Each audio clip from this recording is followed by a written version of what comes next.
کیا آپ نے کبھی یہ سوچا ہے کہ اللہ نے فجر کی نماز ٹھیک اسی وقت کیوں رکھی جب ہماری نیند سب سے زیادہ گہری ہوتی ہے؟ یا عصر کی نماز عین اسی وقت کیوں فرض کی گئی جب ہمارے اندر دن بھر کی تھکاوٹ، چڑچڑاپن اور غصہ اپنے عروج پر ہوتا ہے؟ ہم میں سے بہت سے لوگ یہ سمجھتے ہیں کہ یہ صرف ایک عبادت کا طریقہ ہے یا یوں ہی کوئی وقت مقرر کر دیا گیا ہے، لیکن حقیقت میں یہ کوئی اتفاق نہیں ہے۔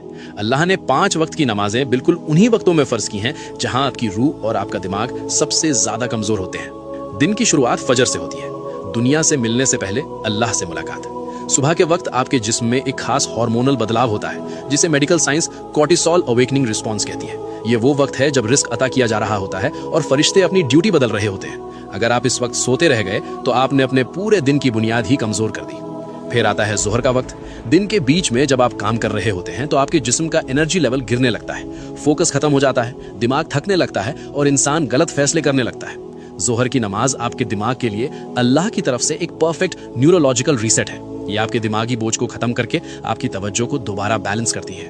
اب بات کرتے ہیں عصر کی، جسے جذباتی کمزوری کا وقت کہا گیا ہے۔ شام سے پہلے کے اس وقت میں انسان اکثر غصے میں ہوتا ہے، دوسروں پر بڑھاس نکالتا ہے اور سب سے زیادہ غلطیاں کرتا ہے۔ اسی لیے اللہ نے قرآن کی سورہ العصر میں وقت کی قسم کھائی ہے۔ عصر کی نماز ایک حفاظتی رکاوٹ ہے جو آپ کو جذباتی طور پر ٹوٹنے سے بچاتی ہے۔ اس سے پہلے کہ ہم مغرب اور عشاء کے ایک بہت بڑے راز کی طرف بڑھیں، اس ویڈیو کو ابھی اپنے دوستوں اور عزیزوں کے ساتھ شیئر ضرور کریں تاکہ وہ بھی نماز کی اس خوبصورت حقیقت کو سمجھ سکیں۔ مغرب، بدلتے ہوئے لمحوں کا وقت۔ جب سورج غروب ہوتا ہے تو آپ کا دماغ دن کی رفتار سے نکل کر آرام کی طرف جانے لگتا ہے۔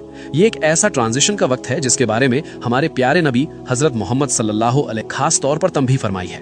جب رات داخل ہوتی ہے تو غیب کی مخلوق زیادہ ایکٹیو ہو جاتی ہے۔